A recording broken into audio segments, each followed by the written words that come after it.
ආයුබෝවන් ආර්ථික විද්‍යාවේ 13 ශ්‍රේණියට අදාළ ආර්ථික වෘද්ධිය හා සංවර්ධනය කියන පාඩම අපි අද සාකච්ඡා කරමු. එතකොට මේ පාඩමේ වැදගත් වෙන්නේ මේ පාඩමෙන් ප්‍රධාන වශයෙන් විභාගගත රචනා ප්‍රශ්නයක් සහ කෙටි ප්‍රශ්න MCQ ප්‍රශ්න 7ක් වැඩි ප්‍රමාණයක් විභාගෙදී එනවා. ඒ වගේම මේ පාඩම් කොටස හරිම සරලයි.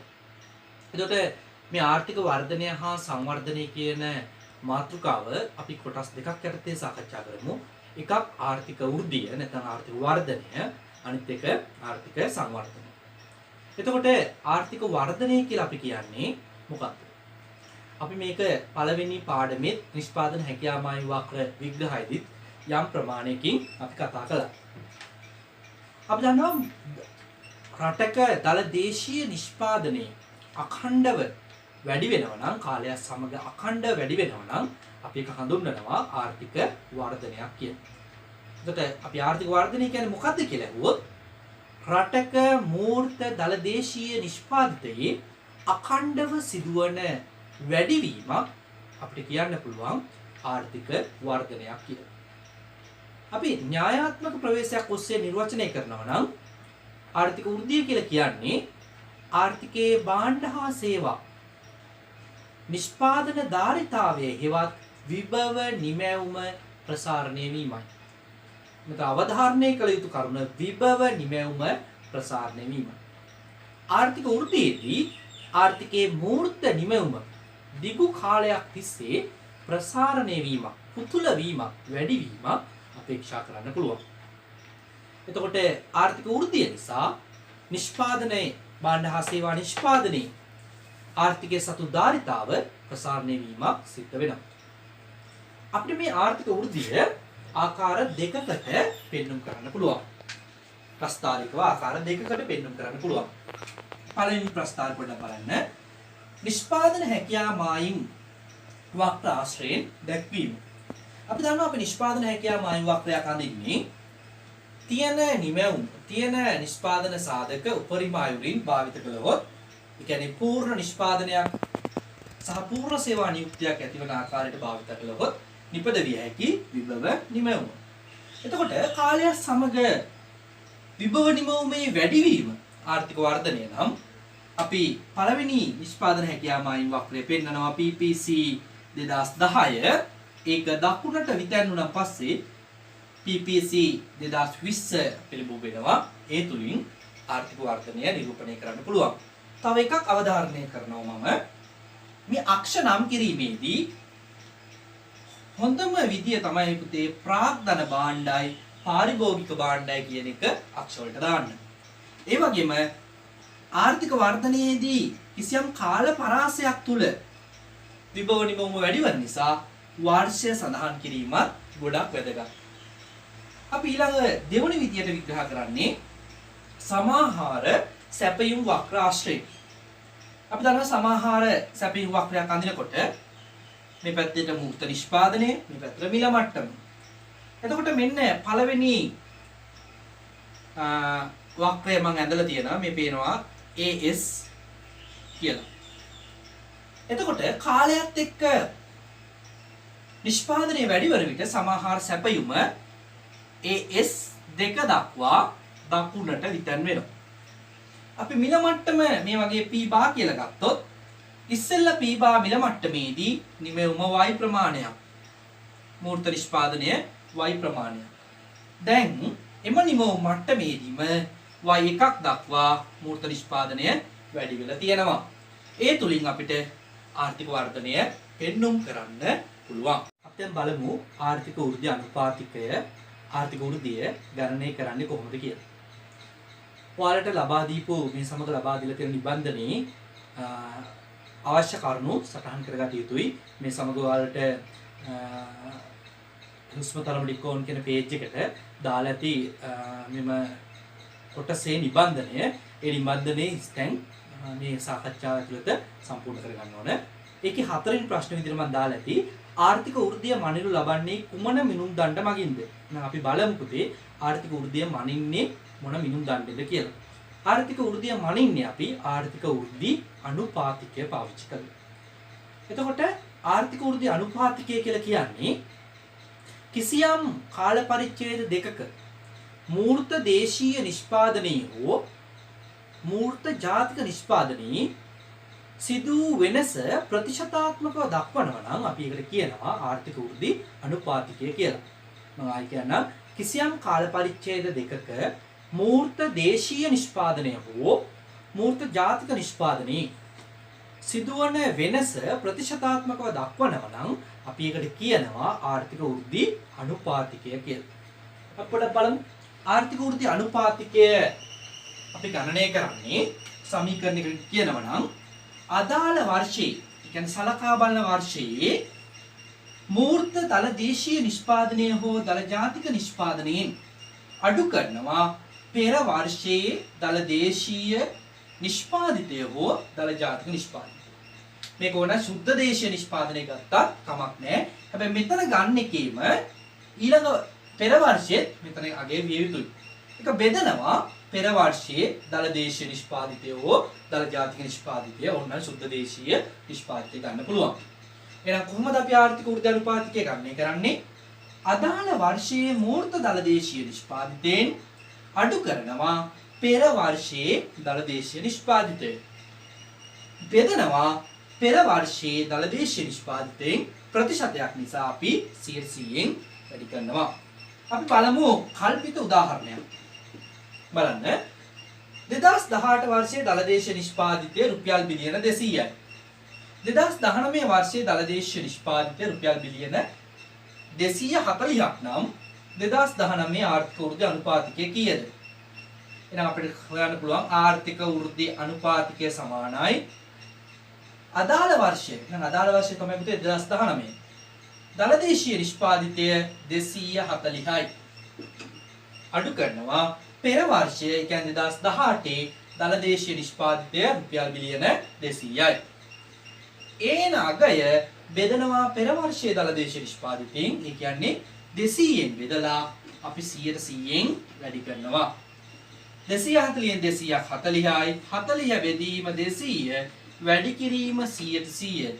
බිංදු දෙකට බිංදු දෙක කැපිලා ගියා 120යි. එහෙනම් 2019 වර්ෂයේ දල දේශීය නිෂ්පාදිතය අනුපාතිකය නැත්නම් ආර්ථික වෘද්ධි අනුපාතිකය 120යි. මම මේ කල්පිත උදාහරණයක් ගත්තා. දැන් ඔයාලට අවශ්‍ය වෙනවා අපි ඉස්සරහදී ඒක සාකච්ඡා කරනවා වර්තමානයේ ශ්‍රී ලංකාවේ දල දේශීය නිෂ්පාදිතයේ වර්ධිත අනුපාතය නැත්නම් ආර්ථික වෘද්ධි අනුපාතිකය කීයද කියලා. ඔයාලා දන්නවා දැන් 2019 මහ බැංකුව වාර්තාව නිකුත් වෙලා තියෙන්නේ.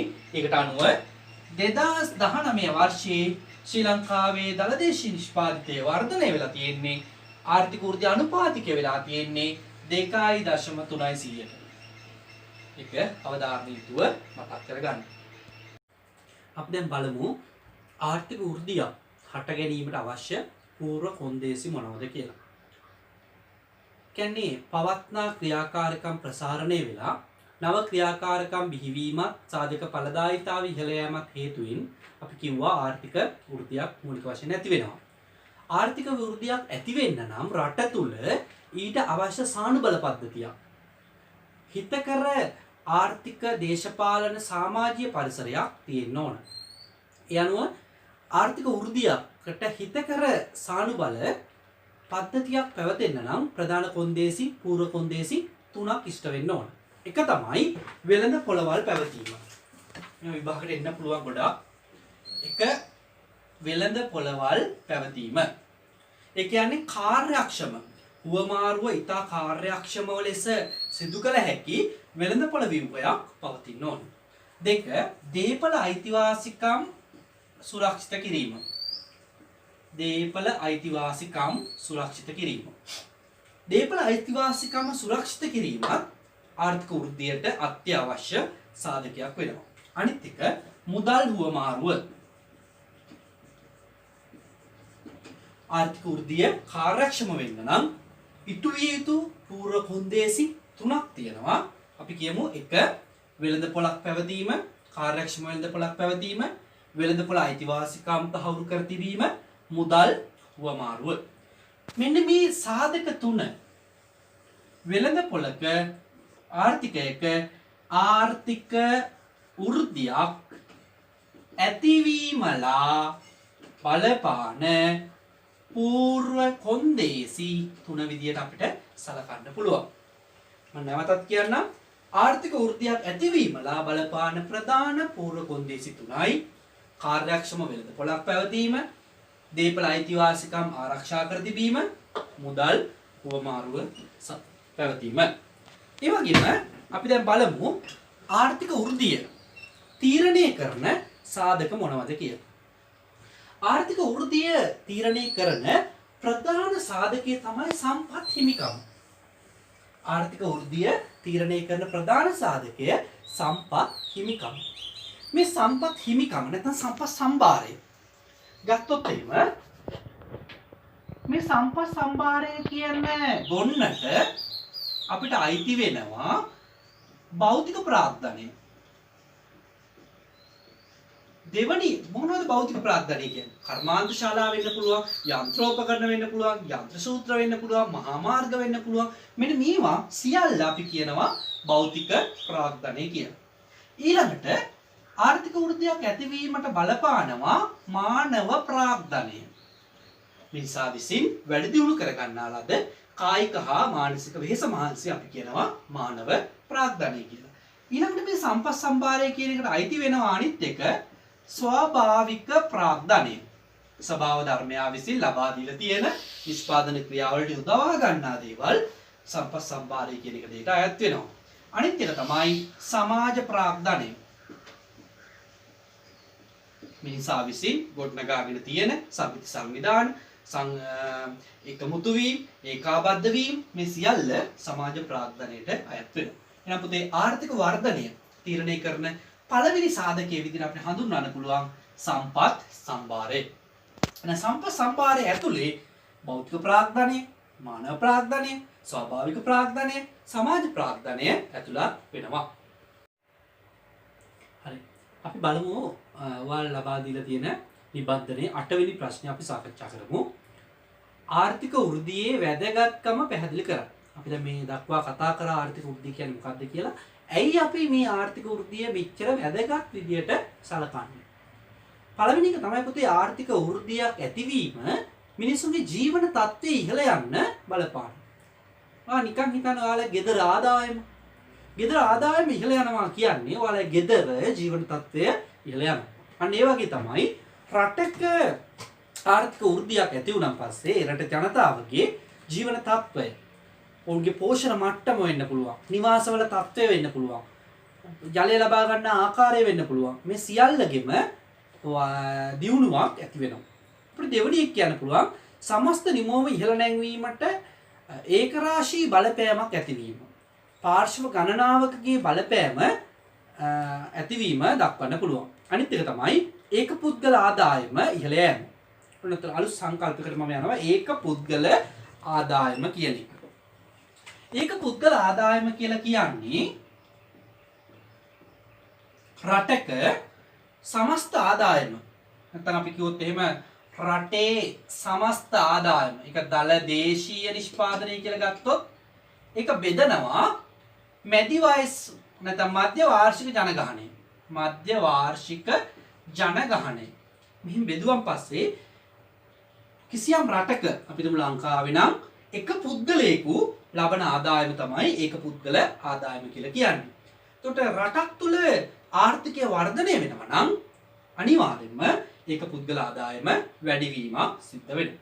අපි දන්නවා ලංකාවේ ගත්තොත් 2017 වර්ෂයේදී ඇමරිකන් ඩොලර් 4077ක් US ඩොලර් ලංකාවේ එක පුද්ගලයෙකුගේ ආදායම ඇමරිකන් ඩොලර් 4077ක්.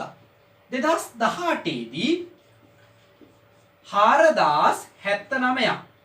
2018 දී 4079ක්. හැබැයි 2019 දී සුළු අඩුවීමක් වාර්තා වෙනවා 3852ක්. American dollar 3852යි. පොඩ මේක අවධාරණය කරගන්න සාමාන්‍යයෙන් MCQ ප්‍රශ්නකට වගේ එන්න පුළුවන්. මොකද මේක සුවිශේෂී තත්ත්වයක් නිසා.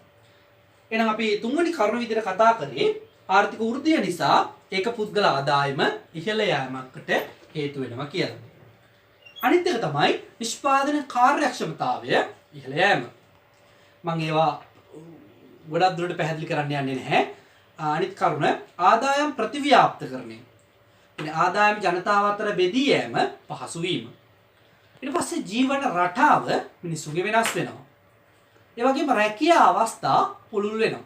අලුත් ව්‍යාපාර බිහිවීම, කර්මාන්තශාලා ඇති වුණාන් පස්සේ රැකියා අවස්ථා පුළුල් වෙනවා. අනිත් එක තමයි දරිද්‍රතාවය පහළ වැටීම. මම මේවා එක කරුණු වැඩි වශයෙන් කතා කරන්න යන්නේ නැහැ. මොකද අපි ඊළඟ මාතෘකා රැකියා සේවා නියුක්තිය සම්බන්ධයෙන් අපි ලොකුවට කතා කරනවා. දරිද්‍රතාවය සම්බන්ධයෙන් කතා කරනවා. ඒ නිසා එම පාඩම් වලදී මේ කොටස් සාකච්ඡා කරමු. එහෙනම් දරිද්‍රතාවය පහළ වැටීම අපිට ගන්න පුළුවන්. අනිත් එක ආයෝජන ධෛර්යමත් වීම. දේශීය ආයෝජන වෙන්න පුළුවන්, විදේශීය ආයෝජන වෙන්න පුළුවන්. ඒ ආයෝජකයෝ දිරිමත් වීමට මේක හේතු වෙනවා. අනිත් එක රාජ්‍ය මූල්‍ය ශක්තිමත් වීම. ඒ කියන්නේ ආණ්ඩුවේ ආදායම් ගොන්න ආර්ථික වෘද්ධියක් නිසා ශක්තිමත් වෙනවා. මොකද බදු සහ බදු නොවන ආදායම් වැඩි වශයෙන් ගැනීමට හැකියවීම නිසා ආර්ථික වෘද්ධියකදී වැඩි වශයෙන් ගන්න හැකියාව ලැබෙනවා. අනිත් එක ව්‍යාපාරික විශ්වාසනීයත්වය. ව්‍යාපාර ආයෝජකයන් අතර පවතින විශ්වාසනීයත්වය ඉහළ යනවා. අනිත් එක ගෙවුම් ශේෂය ශක්තිමත් වෙනවා. අපි දන්නවා ලංකාවේ ගෙවුම් ශේෂය ගත්තොත් ඍණාගයක් තියෙන්නේ. අපි ඉස්සරහ පාඩම් වලදී කතා කරා. එතකොට අපි ගෙවුම් ශේෂය ශක්තිමත් වෙන්න බලපානව රටක ආර්ථික වෘද්ධිය. අනිත් එක මිල ස්ථායීතාවය පවත්වාගෙන යන්නටත් හේතු වෙනවා ආර්ථික ස්ථායීතාවය. අනිත් එක තාක්ෂණික වෙනස් වීම හට ගැනීම නිසා ජීවන තත්ත්වය යහපත් වීමට ආර්ථික වෘද්ධිය බලපානවා. අපි දැන් කතා කරමු වලක් නිබන්ධනයේ 9 වෙනි ප්‍රශ්නය. ආර්ථික වෘද්ධියේ පිරිවැය මොනවාද? කියන්නේ ආර්ථික වෘද්ධිය අපි කතා කරා ඊට කලින් ප්‍රශ්නේදී ඒකේ වැදගත්කම. දැන් බලමු අපි මේකේ පිරිවැය නැත්නම් ආර්ථික වෘද්ධිය නිසා හටගන්නා අවාස්ථායක තත්ත්වයන් මොනවද කියලා. පළවෙනි එක තමයි පාරිසරික ගැටලු ඇති වෙනවා. අපි දන්නවා ආර්ථික වර්ධනයත් එක්ක පාරිසරික සම්පත් විශේෂ සිදු කරන බලපෑම ඉතා ඉහළ මට්ටමක පවතිනවා. ඒ අනුව පරිසර දූෂණය වීම, පරිසර හායනය වීම, අනිත් එක ප්‍රතිස්ථාපනය කළ නොහැකි සම්පත් විනාශ වීම, මේ සියල්ල ආර්ථික වෘද්ධිය නිසා ප්‍රබලව ඇතිවන දේ තමයි පාරිසරික ගැටලු ඇතිවීම. දැන් උදාහරණයක් තමයි දැන් පවතින කොරෝනා වසංගතය. මේ දවස්වල පවතින කොරෝනා වසංගතයත් ප්‍රධාන හේතුව චීනය මුල් කරගත්ත විශාල ආර්ථික වර්ධනයක පිරිවැයක් විදිහට අපිට පෙන්වන්න පුළුවන්. අනිත් එක තමයි මේ ආර්ථික වෘද්ධියත් එක්ක නිෂ්පාදනය හා පාරිභෝජනයේ ඍණ බාහිරතා ඇති වෙන. උදාහරණයක් කර්මාන්තශාලා වලින් පිට වෙන දුම, ඊළඟට මහා මාර්ග තදබදය, ඔය සේරම ආර්ථික වෘද්ධියේ පාරිභෝජන හා නිෂ්පාදන පිරිවැය විදිහට සලකන්න පුළුවන්. ඒ වගේම ආර්ථික වෘද්ධියක් සියම් රටක ඇති වෙනකොට උද්දමනාත්මක බලපෑම. ඒ කියන්නේ භාණ්ඩ හා සේවාවල මිල ගණන් ඉහළ යෑමක් දක්නට ලැබෙනවා. අනිත් එක තමයි මේ ආර්ථික වෘද්ධිය යම්කිසි කොටසක් ඉලක්ක කරගෙන ඇති වුණොත් ආර්ථිකය තුල ආදායම් ව්‍යාප්ති විෂමතා, ඒ කියන්නේ ඇති නැති පරතරය වැඩි වෙන්න පුළුවන්. ඒ වගේම ප්‍රාදේශීය වශයෙන් විෂම ව්‍යාප්තියකටත් ආර්ථික වෘද්ධිය හේතු වෙනවා. විශේෂයෙන් ලංකාව වගේ ගත්තොත් බස්නාහිර පළාත කේන්ද්‍ර කරගත් ආර්ථික වෘද්ධියක් නිසා බස්නාහිර පළාතත් සෙසු පළාත් ප්‍රාදේශීය වශයෙන් දැඩි විෂමතාවයක් ඇති වෙන්න බලපාලා තියෙනවා. අනිත් එක තමයි මේ ආර්ථික වෘද්ධියේ ප්‍රතිලාභ ඒ කරන ආයෝජනයන් ජනතාවගේ ජීවන තත්ත්වය උසස් වෙන්න හේතු වෙන්නේ නැතොත් ජීවන තත්ත්වය අඩු වෙන්න මේක හේතු වෙනවා. ඒ වගේම තමයි ආර්ථික වෘද්ධිය නිසා වර්තමාන පාරිභෝජනය කැප කරන්න වෙනවා. මොකද වර්තමාන පාරිභෝජනය කැප කරනවා කියන්නේ ඉතුරුම් සඳහා වැඩි වශයෙන් සම්පත් යොදවනවා. ඒ නිසා වර්තමාන පාරිභෝජනය කැප කිරීමට සිදුවීමත් ආර්ථික වෘද්ධියේ පිරිවැයක් නැත්නම් අවාස්ථායක තත්ත්වයක් විදිහට පෙන්වලා දෙන්න පුළුවන්. අපි ඊළඟට කතා කරමු මේවා සරල කරුණු නිසා වැඩිදුර පැහැදිලි කිරීමක් අවශ්‍ය වෙන්නේ නැහැ. අපි ඊළඟ ප්‍රශ්නට යමු. ශ්‍රී ලංකාවේ ආර්ථික වර්ධනය වේගවත් කිරීමට ගෙන ඇති පියවර මොනවාද? අපි දන්නවා බලයට පත්වන සෑම ආණ්ඩුවකම අපේක්ෂාව ආර්ථික වෘද්ධිය වැඩි දියුණු කිරීම. හැබැයි පොඩි විශේෂත්වයක් තියෙනවා පුතේ. ආර්ථික වෘද්ධිය ගැන කතා කරොත් එහෙම ලංකාවේ මෑත වර්ෂවල ගත්තොත් ඒක විශේෂ තත්ත්වයක්. අපි ඉස්සරහට කතා කරනවා ක්‍රමික අඩුවීමක් තමයි දක්නට ලැබෙන්නේ. එතකොට මේ ආර්ථික වෘද්ධිය වේගවත් කරන්න ගත්ත ක්‍රියාමාර්ග විදියට යහපාලනය ශක්තිමත් කිරීම අපිට ගන්න පුළුවන්. යහපාලනය ශක්තිමත් කිරීම කියන කොටසින් අයත් වෙන්නේ ආර්ථික සමාජීය සම්පත් කළමනාකරණය සඳහා බලයේ යෙදවීම අපිට කියන්න පුළුවන් යහපාලනය කියලා. යහපාලනය පවතින විට රාජ්‍යාංශය හෝ වේවා පෞද්ගලික අංශය හෝ වේවා මේ කාර්යක්ෂමතාවය වැඩි වෙන්න හේතු වෙනවා. අනිත් එක තමයි යටිතල පහසුකම් සංවර්ධනය. යටිතල පහසුකම් කියන වචනෙට ආර්ථික විද්‍යානුකූලව කියන්න පුළුවන් ආර්ථික පොදු කාර්ය ප්‍රාග්ධනය. අපි දන්නවා නිෂ්පාදනය ඉහළ නැංවීමට, නිෂ්පාදන ක්‍රියාවලිය ඉහළ නැංවීමට, නිෂ්පාදනය වැඩිවීමටත්, පිරිවැය අඩුවීමටත් හේතු වන සම්පත් ගොන්නට යටිතල පහසුකම් කියලා කියන්න පුළුවන්. ඒ අනුව රට තුල මහා මාර්ග පද්ධතිය වෙන්න පුළුවන්, දුම්රිය මාර්ග පද්ධතිය වෙන්න පුළුවන්, ගුවන් යානා වෙන්න පුළුවන්, සහ වාරි මාර්ග පද්ධතිය වෙන්න පුළුවන්. මේ සියල්ල අයිති වෙන්නේ යටිතල පහසුකම් සංවර්ධනයට. යටිතල පහසුකම් සංවර්ධනය වෙනවා යනු නිෂ්පාදන ක්‍රියාවලිය වේගවත් වෙනවා. අනිත් එක තමයි ඍජු විදේශ ආයෝජන නිර්මාත් කිරීම. අපි දන්නවා අපේ රටේ ආයෝජකයෝ අඩුයි. ආයෝජන සඳහා ඉතුරුම් අඩුයි. ඒක නිසා පිටරට ආයෝජකයන් ලංකාවේ ආයෝජනය කිරීමට අවශ්‍ය පරිසරය නිර්මාණය කිරීම. මේ සඳහා ගත්ත ක්‍රියාමාර්ගයක් තමයි ජයවර්ධන මැතිතුමා, ආර් ප්‍රේමදාස මැතිතුමා මේ පිළිබඳ විශේෂ අවධානයකින් කටයුතු කරා. නිදහස් වෙළඳ කලාප වගේ දේවල් බිහි කරා. අනිත් එක වෙළඳ ගිවිසුම් මගින් ගෝලීය නිෂ්පාදන ජාල සමග සම්බන්ධතා ඇති කර ගැනීම. වෙළඳ ගිවිසුම් මගින් ලෝකයේ තුල වෙළඳ ජාල ඇති කරගත්ත විට අපනයන ඉහළ නැංවීමට හේතු වෙනවා. අනිත් එක තමයි පර්යේෂණ හා සංවර්ධන කියන විශේෂ ශේෂ්ත්‍රයට කරන ආයෝජන ඉහළ නංවල තියෙනවා. ඒක නිසාම පර්යේෂණ හා සංවර්ධන යන විශේෂ ශේෂ්ත්‍රය අඩංගු අමාත්‍යාංශයක් පවා බිහි කරලා තියෙන්නේ වෙන මේක නිසා.